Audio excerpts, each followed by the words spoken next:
लो, गाना छीन लो ता। चलो ठीक है, हम सुनाई छिए। यहाँ पर देवर के छपने भौजी रो। हाँ, के आप सही में झूठे ने हाथ हिलैयो। एना आस पड़ोस के ढेरों भौजी रहे छे, लेकिन रियल में केकरा केकरा घर में भौजी छो, केकरो तो सब देवर छो। अपने अपने भौजी के नहीं छो? अच्छा, कोई तो छो। अच्छा, तो बने गलो छो। Very good. इधर लाइट दिखाओ, नहीं लाइट देखो तो दिखाई नहीं करते। हाँ, देवर कौन कौन है यहाँ पे? बन चुके? अरे वाह, चकाती में देवर बने हुए हैं। Very good. इंदु जी, इधर वाले पूछ रहे हैं पड़ोसी से काम चलेगा कि नहीं? चलेगा ना? हाँ तो बता दीजिए।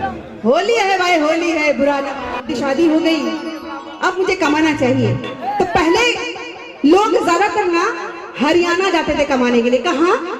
हरियाणा। अब तो लोग विदेश का हर जगह जाते हैं, दुबई जाते हैं। मैं दुबई गई थी, वहाँ पे हमारे यूपी, बिहार, झारखंड के बहुत सारे वहाँ पे लोग थे और मुझे इतना प्यार मिला, मुझे लगा सच में मैं अपनी इंडिया में ही हूँ। मुझे फील ही नहीं हो रहा था कि मैं विदेश गई हूँ, कतर गई हूँ। आप लोग यूट्यूब पर सर्च करके देख सकते हैं। जब बड़े भाई हरियाणा कमाने के लिए चले गए तो एक देवर ठहरे घर में।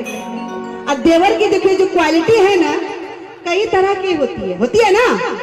हाँ, एक देवर होता है जो सीधा साधा भौजी को माँ समझे, भौजी मेरी माँ समान है। दूसरा कैटेगरी का देवर आता है, वो थोड़ा सा बस ऐसे हल्का मजाक वजाक कर लेते हैं। देखिए जैसे ये करता है, देखिए ये अपना प्रूफ दे रहा है।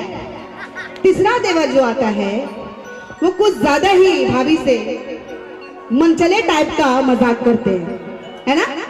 भाभी बेचारी थोड़ी सी नई नवेली, थोड़ी सी परेशान भी रहती है, थोड़ी खुश भी होती है कि मेरा छोटा सा देवर है। तो वही शिकायत बड़े प्यारे अंदाज में मोबाइल लगा करके कि है यो की कहै छियै इमरा ई बड़का बिगड़ल बच्चा छै, ई देखा ना तो पूरा बिगड़लो छै। रुको तो हिसाब करै छी।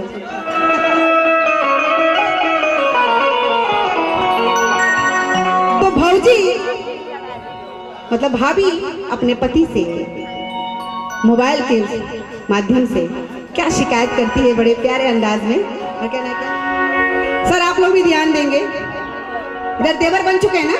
हाँ, तो टेंशन नहीं है।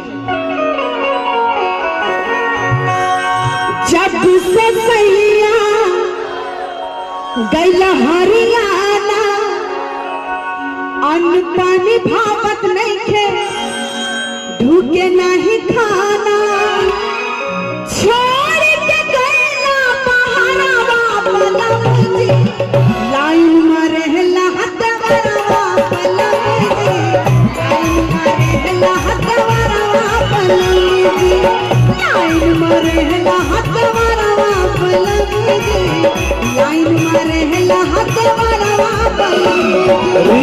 जब से सैया गैला हरियाणा, पानी भावत नहीं थे, भूखे नहीं खाना, छोड़ के गैला पहाड़वा पलंग जी। ऐसा ही देवर लाइन में रहला हदवरवा पलंग जी, लाइन में रहला हदवरवा पलंग जी, लाइन में रहला हदवरवा पलंग जी, लाइन में रहला हदवरवा पलंग जी। बहुत फास्ट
चाहिए होगा। गमछा है किसी के पास? अब देखिए, अब वेरी गुड जी मेरे शरीर, इसलिए तालियां बनती रहनी चाहिए। तो भाई सीधी सी बात है, हम लोग संस्कारी हैं। हमारे यूपी, बिहार, झारखंड, मिथिलांचल जो भी हो, संस्कारी होती है हमारी बहू। मैं भी संस्कारी हूँ। ससुराल जाती हूँ तो ऐसे घूंघट लेना पड़ता है। हाँ, तो जब घूंघट में नई नवेली दुल्हन होती है तो देवर जो ना, ये देखिए गमछा ही दी है, यही गमछा खींचे थे भौजी का। हाँ, कैसे पता है? गिर जा फिर से चढ़ावा पलंग की, लाइन मारे हथवरा, लाइन मारे हथवरा, लाइन मारे हथवरा पलंग की, लाइन मारे हथवरा पलंग की।